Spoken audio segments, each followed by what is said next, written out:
One of the most intriguing chapters in this book, Emmanuel Todd's The Defeat of the West, not yet translated into English, but I'm going to do that for you, is his chapter on the Washington Gang. It helps us understand how NATO and this Washington Gang have led the West to so many foreign policy disasters in recent years. And it asks, who specifically are these people who conduct American foreign policy, who are the geopolitical elite of America in the Western world, who, as Joe Biden himself says, rule the world. Emmanuel Todd asks the question, not just as a journalist or a political hack, he asked the question as a historian or an anthropologist even. He tries to understand how did these people come to live the way that they do? How did they come to believe the things that they do? Who is this peculiar, specific group that some people, or Emmanuel Todd calls them the Washington Gang, some people call them the Blob. Who are they really? And I'm going to explain what he means by the Washington Gang and how it's led NATO to disasters all around the world over the last 3 decades. I'm Jeff Rich. This is the Burning Archive, where we try to reimagine the world with history. We try to take control of the narratives we hear about the past and make sense of the world around us with some quality world history, not the kind of stuff you hear on alt history channels. Last week I did a video on the main ideas of this book, Emmanuel Todd's Defeat of the West. And a lot of you thanked me and made some wonderful comments on the video, so thank you so much. It really means a lot to me that you've done that. Now let me just give a really quick recap of that video before we get into the Washington Gang. I mean, essentially in the book, Emmanuel Todd argues that with the decline of religion and common social beliefs, Western societies, Western elites especially, are devoid of shared collective beliefs.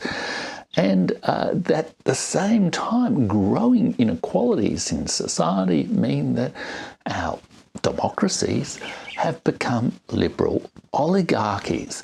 And in this context, individuals like the people in the Washington Gang, like the Blob, like the elites, if you like, have pursued aggressive policies, particularly warlike policies in the United States, based on a real social experience of stratification and an acquired belief in their superiority.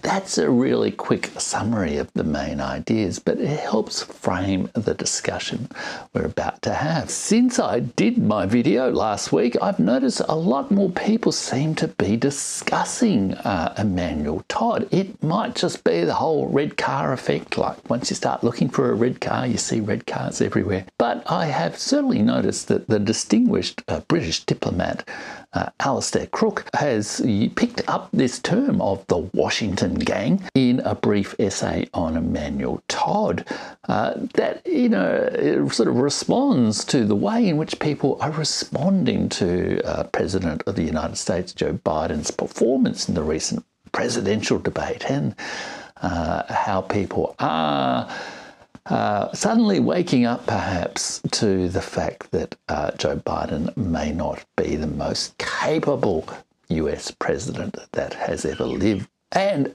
at the same time, stories are emerging in the press as I guess there's a struggle for power for who should succeed Joe Biden in the White House, about the relative isolation of this small group around Joe Biden, Tony Blinken, Jake Sullivan and others, who are the US foreign policy group. They sound like a small gang who are a bit isolated from people and are a bit angry towards anyone who challenges them a bit of a Washington gang, like Gangs of New York, but in Washington, D.C. This is the idea that, in a way, Emmanuel Todd invites us to rethink geopolitics with a bit of quality world history, with this whole idea of the Washington gang.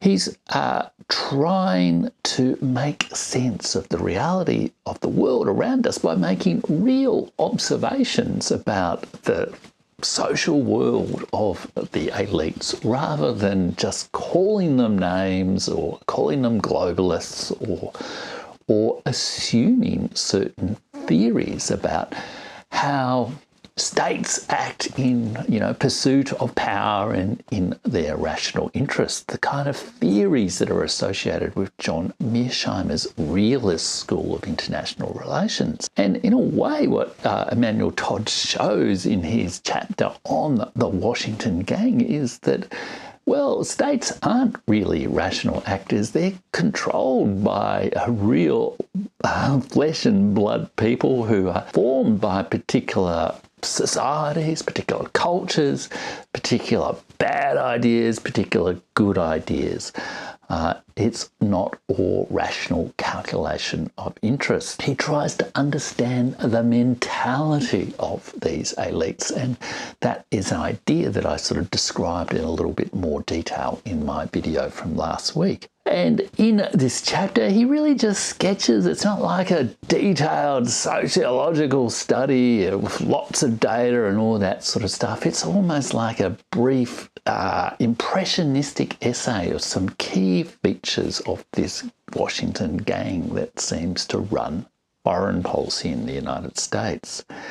The kind of people who hold down all those jobs in the State Department and the Pentagon and the security agencies, and in all the associated think tanks like the Atlantic Council, the universities, all the sort of peripheral journalists and reporters who are reporting on national security issues and foreign policy issues, and all the relentless march of people commenting on things in panel shows. In a way, they're all part of this village of Washington that has the unique responsibility, as Joe Biden says, of ruling the world. Now, the Blob was Barack Obama's word for this group of people, but others describe them as neoconservatives or deep state, the deep state globalists. But I think a lot of these terms are really just, or bureaucrats. I think a lot of these terms are just lazy labels. They don't actually give much insight into who these people really are, what makes them tick, and why do they do the things that they do, which a lot of people are saying, well, why do they do these things? It seems madness. Emmanuel Todd's book tries to give us some insight into that. Emmanuel Todd really describes them as a lost elite. He doesn't present a conspiracy theory. He doesn't present them as masters of the universe. He presents them with a kind of sadness and almost a tragic vision of a people who have, or of an elite rather, who have lost their way. And he looks at it, this chapter really breaks down into 5 sections that I'm going to briefly summarize for you now. The first section is called The End of WASP. WASP stands for White Anglo-Saxon Protestant. Now, it used to be the term to describe, Calvinist America, the kind of America that America was well into the 1960s. John F. Kennedy was the first Catholic president of the United States. And as we all know, there was a pretty serious, civil rights and mistreatment of people of both Hispanic and African-American origin in up until the 1960s, 1970s, and even beyond in America. But the WASP group has always been seen as the power elite. in Washington. But Emmanuel Todd's general argument in his book is that what's happened in the West over the last 100 or so years is that the religion of Protestantism, which originally gave the kind of leadership ethos of this group of people, has totally declined to a point of what he calls zero state religion. I described that a little bit more in the first video. I won't go into more detail than that, but the main thing is in this chapter, he says that WASP elite has largely kind of disappeared. He makes empirical observations about the representation of different groups other than WASPs, including Catholics, within the Biden White House. Even though it's, if you like, a more diverse group, there is still this same common problem of an absence of collective belief amongst them all. And as a result, the leadership ethos of the WASPs has mutated, he says, into a preference for war and military projection of power. So that's point number one of his 5 main points in this chapter. The second section is a bit of a census of one. It's called The Disappearance of Jewish Intelligence. Now, I really don't want to be misunderstood here, but effectively what Todd refers to is a few cases of statistical overrepresentation of people with Jewish backgrounds in the foreign policy circles of the US government. He points to the board of the Atlantic Council, which has a vast overrepresentation. But he also refers to a recent article by Jacob Savage in the US magazine The Tablet, which talks about, I guess, growing anti-Semitism in America, and a sense amongst that sort of Jewish educated elite that they are not as powerful as they used to be, that other groups are taking their place, including, of course, Asian Americans. Now, Todd disputes the claims that there is growing anti-Semitism, and this is clearly a very hot issue in America right now. And indeed, there's a postscript in Todd's book about the Gaza war. But he does refer to the long-term over-representation of this group within elite circles of the Washington gang, and says that they have not suffered any differently than other groups. The third section of the argument is called A Village Called Washington. Now, he moves from these macro points about zero religion and representations of different social groups to, if you like, do a little micro study of saying, well, all these people gather together within one little place called Washington, D.C.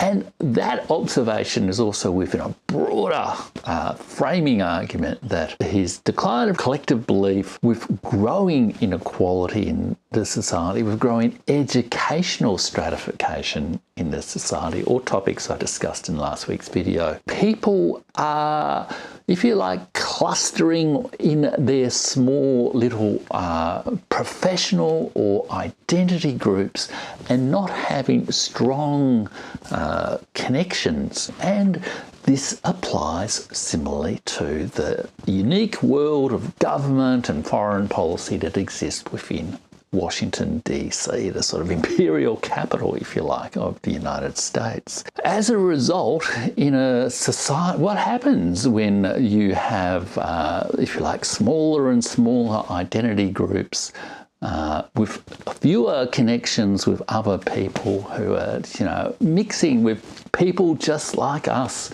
not mixing with people of differing beliefs, is people tend to live within, I guess, a bubble of self-reinforcing belief.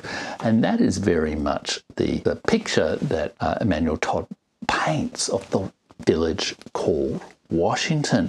Politics, and so many of these people are practicing either, if you like, direct electoral politics or, influencing politics, becomes more and more a sort of a self-referential game. It's politicians trying to influence journalists who are trying to influence politicians who are trying to influence what journalists think the public have to say and all the rest of it, rather than really direct engagement with people of different characters and beliefs. These smaller social groups start to work, function socially, sociologically if you like, as a bit of a gang, a small group of people who are tightly bound together by a narrow set of beliefs and customs and practices which are not shared with a broader social group. They don't really bring people together. Sort of,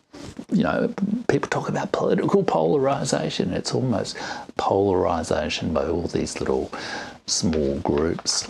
And they're not really governed by any general leadership ethos. With the zero state of religion, there's a lack of shared leadership ethos. So a village called Washington is a place which is run by, you know, political gangs without, I guess, a shared vision that's widely held within the society. Exactly what so many people are complaining about with current day politics. In section 4 of this chapter, Emmanuel Todd, it's called The Anthropology of the Blob. So he puts on his anthropologist hat, you know, participant observer, anthropologist observing, trying to make sense of, you know, how people are actually interacting together, not judging it, but simply trying to describe what is the culture of this group of people that makes them work together cohesively as a human community. He looks at the geopolitical establishment in this way, and he draws to some degree on the work of fellow realist scholar to John Mearsheimer, Stephen Walt, in a book called Hell of Good Intentions, where Stephen Walt refers to the discussion of a sense of community within the blob. If you watch Atlantic Council events, if you watch all the sort of Brookings Institute events, all those sorts of things, which you can do here on YouTube, you get a bit of a sense of them all working together.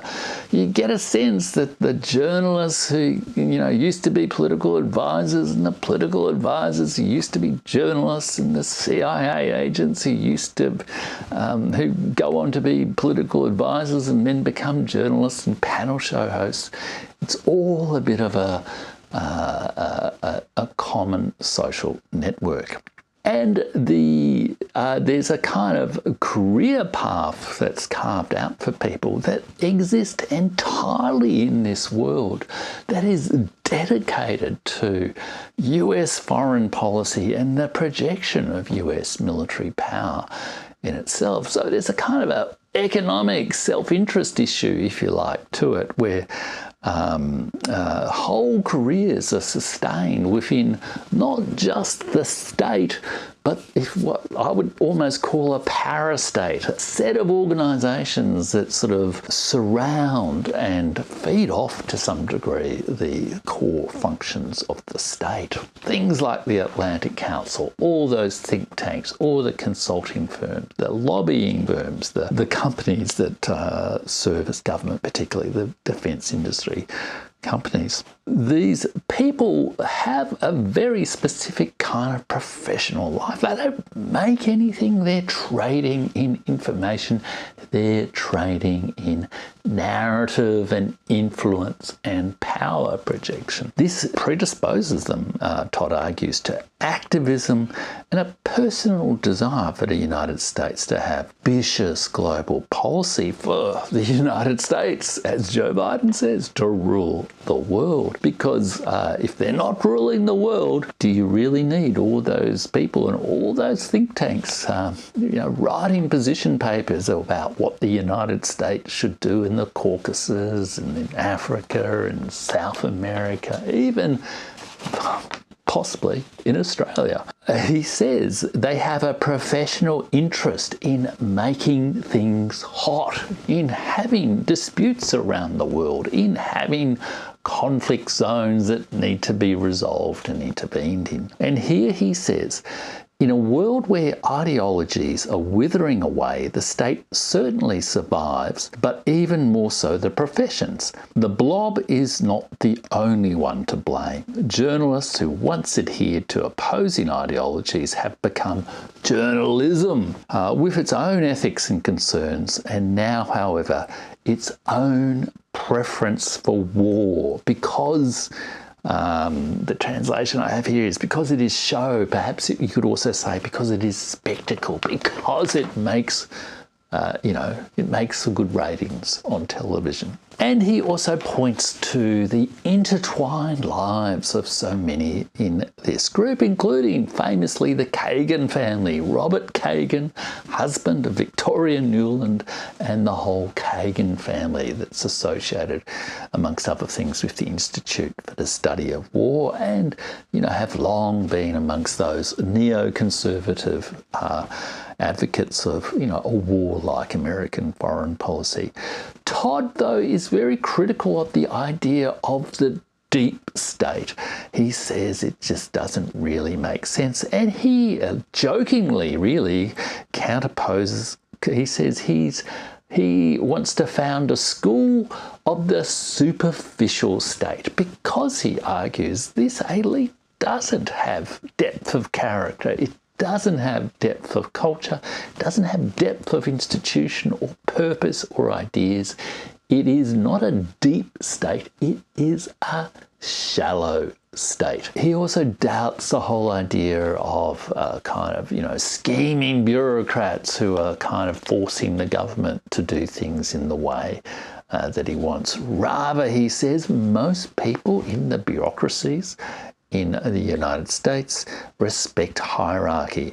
They are, he says, and here's a quote of my translation, gigantic and cold machines populated by people who respect hierarchy, bureaucratic monsters ridden by a small band of semi-intellectuals known as the blob.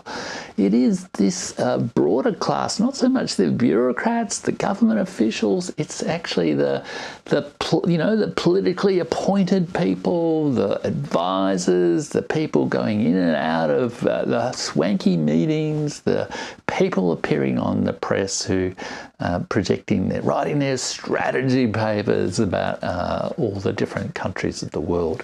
It's that band of semi-intellectuals who are creating this sort of chaotic, shallow state of the United States foreign policy. And then the final fifth section of this chapter is entitled "To Take Revenge on Ukraine." Now, I know when I did my video last week, a few people commented, is there no discussion of Victoria Newland and Tony Blinken and co? And in fact, in this chapter, he specifically discusses them. He discusses their odd, given, the United States has been deeply involved in Ukraine since at least 2014, and, really quite tragically so, he discusses the historical background of Jews from the old Russian Empire, Victoria Newland and Tony Blinken from specifically this region of Ukraine. I think Tony Blinken's ancestors were born in Kiev. And he says, he wrote a whole chapter earlier in the book about the extreme nationalist tendencies of the people in Ukraine and the historical legacy, Babi Yar, all that sort of thing in Ukraine that everyone knows about and is deeply, deeply tragic, made a major contribution to the Holocaust.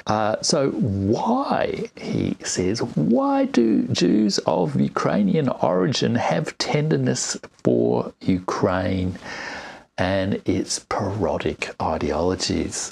I'm going to not mention the nature of the ideology due to YouTube sensitivities. And here he says that the zero state, he proffers two possible explanations. He says the zero state of religion is also a zero state of memory. And he says there is a complete absence of historical awareness.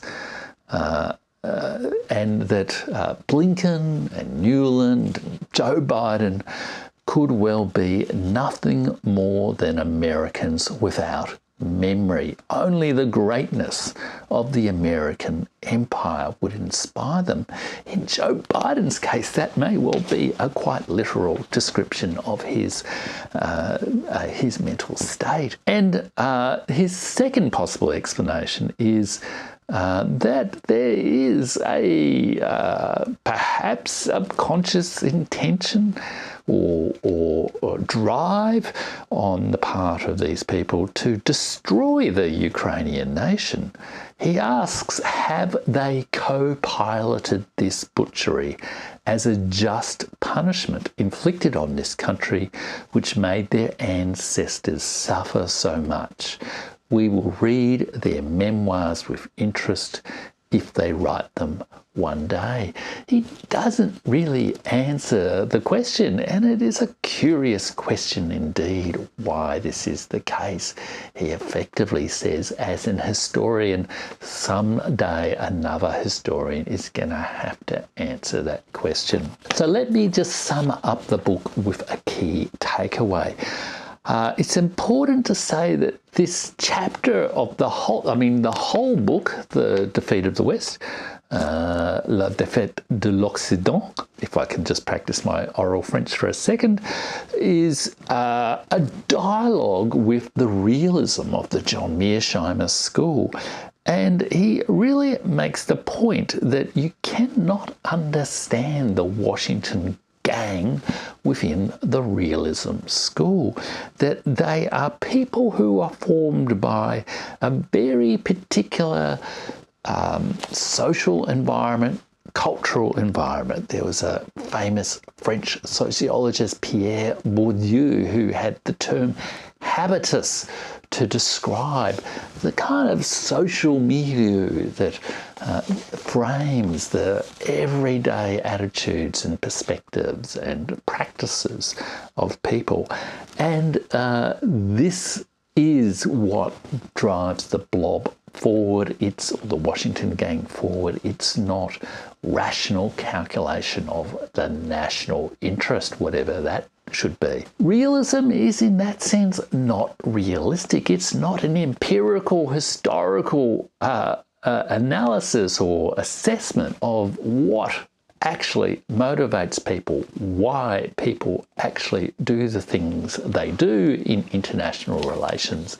It brushes away all that messy empirical reality to just assume that there are a couple of great powers. They're engaged in a struggle to the death for survival, and that in doing so they make rational calculations of interest. Now, it's a theory. It really doesn't hang together, and it's not grounded in history. The other key point I think that comes out from this chapter is that part of the collapse of American primacy, which we're seeing all around the world with the shifting balance of power and resources and perceptions of power and influence, the collapse of American primacy is also the collapse of the mental and social world of its elite, the Washington gang.